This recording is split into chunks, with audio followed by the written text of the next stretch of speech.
it's Eric Franson here with the Channel Marketing Journal at the Serious Decisions Summit 2019 in the Austin, Texas Convention Center, and we're here with Chris Cleary, who heads up the channel sales group at Serious Decisions, and we would like to ask him a few questions. Chris, welcome. Why don't you do an introduction? Sure. And we'll ask you a few questions. Thank you. I am Chris Cleary, and I am the service leader and analyst for Serious Decisions Channel Sales Strategy Practice. We are an advisory firm. We have consultancy and learning capabilities as well for our clients. And what we do, specific to my service, is we work with channel sales leadership. Leaders that own the revenue number. Our clients are varying and they're fabulously diverse, from three-letter acronym technology behemoths that have been working in channels for 50 plus years to $50 million startups out of the valley that are just dipping their toe into the world of channels and need some support. So what we've put together through our advisory service is different methodologies, best practice sharing, and most importantly, the ways that we see channel leaders being successful today. We do it through frameworks, through models, we do it through research, but most importantly, when we work with our clients, we take and understand what's most impactful and important to them, to their business, to their success, adopt their priorities into our research so that we can best support them and their teams in order to give them the highest propensity for success in the future.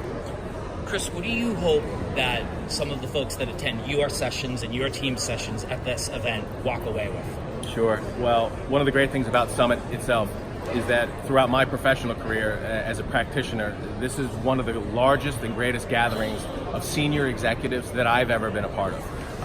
It's a great honor to have so many leaders from around the world come and attend these sessions, and they come with an expectation of learning something. This is not a traditional conference where our attendees are just fed information through PowerPoint. It's really a learning experience. Every single one of our attendees expects to walk away with something that they can bring back to their office and start working on or thinking about today. So inside of my service, what we're really working on with our clients and hoping that they have the basic concepts to further the engagement that we have with them is really around their priorities. And our priorities span from strategy. Do you have the right route to market, the right type of partners? And it's not just about acronyms, which partner looks good on paper or may have some vertical expertise. We work on investing into the right partners that align with their corporate strategy. We work on them with recruitment enablement. It's an ongoing and never-ending process. It's not just about numbers. It's not about volume. It's about quality, but more importantly, what does good look like for that specific partner ecosystem? It may be a global SI, it may be a regional MSP, but understanding what good looks like, building on that foundation so that we can help our clients align those types of partners and the investment strategies for those specific type of partners that aligns back to their corporate goals and revenue expectations. That's what we mean by recruitment enablement. From a profitability standpoint, we've changed the definition of profitability. It's beyond P&L. It's not about top line revenue minus operating expenses and EBITDA at the bottom, gross margin, gross profit, whatever your organization calls it. We've taken that concept and added additional layers. We look at revenue. What does good revenue look like for your organization? Not on paper. So things like deal cycle, velocity, land and expand versus net new. Peeling back the onion, looking at churn, margin not just from what you're sharing with your partner, but what does your profitability look like for a specific partner, for a specific product set, and a solution being delivered to your clients through that partner type. Then we take a look at your people. What are the activities of your people? What are they doing? The three biggest, chunkiest activities that they're doing that is impacting our clients' organizational ability. What is the propensity of those activities to yield the results, good, bad, or indifferent, that impact the ability of the org's profitability? We bring that all together in an easy-to-use tool, framework that our clients can adopt, incorporate into their environment, and then we also are working on our clients about their people. That's the front line. Our position is your channel account managers, your partner account managers, the folks that are facing your partners, they're the most critical asset of your organization and most likely your most expensive line item on your operating expense line. So we work with our clients to ensure that the skill sets, the people, the framework that they're working in are aligned back to revenue goals of the organization, but most importantly, proper skill sets, representation when dealing with their partners. Chris, if you have a client or two that you can mention by name that they've given permission, could you talk about some of the things that you're doing for them, and then the audience may be able to relate to that? Sure. That actual engagement. I'm the first to say it's much better to hear it from a client than it is from myself. As much as I love speaking about what we do and we work with our clients, that's always masked through NDA. We never share client information. But at Summit, one of the great things is that we host POY, Program of the Year award sessions, to which clients have volunteered their time and their expertise to come and speak about the experience that they have with Serious Decisions. So for Channel Sales, today we're very fortunate to have with us both Brother and Sienna, two of the most recognized and respected brands in technology on the globe. Their partner ecosystems are mature, they've done great work prior to Serious Decisions, and now through working with them, with Brother, we've been working on our profitability model, which has shed light and given them an additional lens into the dozens and dozens and dozens of partner types that they're dealing with, how and why they should invest both human and capital resources into those specific partner types.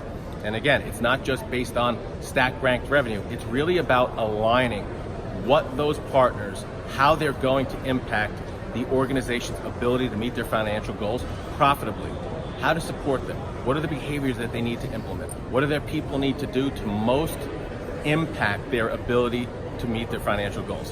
From Sienna, we've taken a generally mundane topic of joint business planning, put several years worth of research and practical experience with our clients around a joint business planning framework, and Sienna is going to speak about their adoption and their rollout worldwide of our joint business planning framework. When we speak about joint business planning, it's not about revenue reconciliation. It's not a sales in, sales out report. The dreaded end of month, end of week, end of quarter call that partner reps always fear from their suppliers or from their vendors. But rather, we've taken that, we've given a repeatable, scalable framework so that you can utilize joint business planning as a bidirectional communication framework to improve the efficacy of the partnership. So it's not about numbers. It's really about what can we do to deliver customer satisfaction. The customer is always at the center, but now what can we do strategically and tactically that's going to ensure customer satisfaction, revenue goals of both sides of the partnership. Bidirectional is key there. It's no longer just about the supplier. It's really about what will we do for you, what will we do together, and how will we improve the customer satisfaction experience. Excellent. Thank you, Chris. That's great information. So we always end by asking kind of a little funny question that we have done for many years, and we think that people find it interesting. So we all travel a lot in this technology business industry that we work in. Do you have an interesting travel story that you can share with us? Sharing with, I had to think about that for a second. I've got a lot of them, but not many are suitable for camera. But the one that I can share that always comes front and center to mind is my time in South Africa. I've spent many weeks in South Africa with a former partner of mine, and as gracious hosts, we participated in several safaris, and on one of them in particular, we were in the middle of the bush, 5 o'clock in the morning, and it was feeding time for the lions. And just so happened, we saw a gigantic 500-pound plus African male lion came strolling by. He decided to investigate us inside of the vehicle. So it was hysterical to see a group of both grown men and grown women all huddled within what seemed like a 1 square foot inside of the vehicle, while the lion decided to smell around and decide that, that's okay, you're not for breakfast today. But it was one of the most exciting, horrifying, and cool experiences that I've ever had while traveling. Well, Chris, normally I say we're very glad that you're here with us today to do this interview, but of course now that takes on a different meaning that you just shared that story with us. So thank you very much. My pleasure. Appreciate it.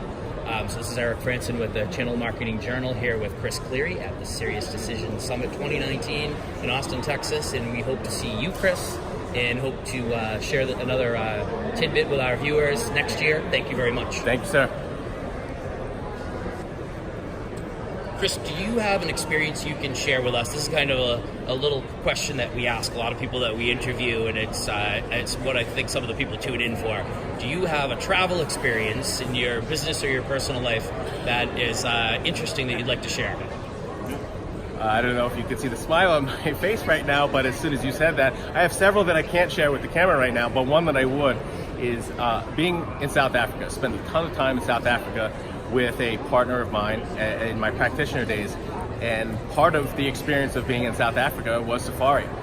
While on safari, in the middle of the beautiful countryside, a lion decided that he wanted to examine what was inside of the vehicle that we were driving in. So a group of grown men and women all gathered together, huddled in the middle, shaking for fear of this 600-pound male African lion. All he wanted to do is say hi. But needless to say, one of the scariest moments of my entire life, but definitely one of the most memorable. I think, as I was saying earlier, Chris, you're going to move to the top of the list. Not sorry for everybody else that took the time to think of these stories over the last couple of years.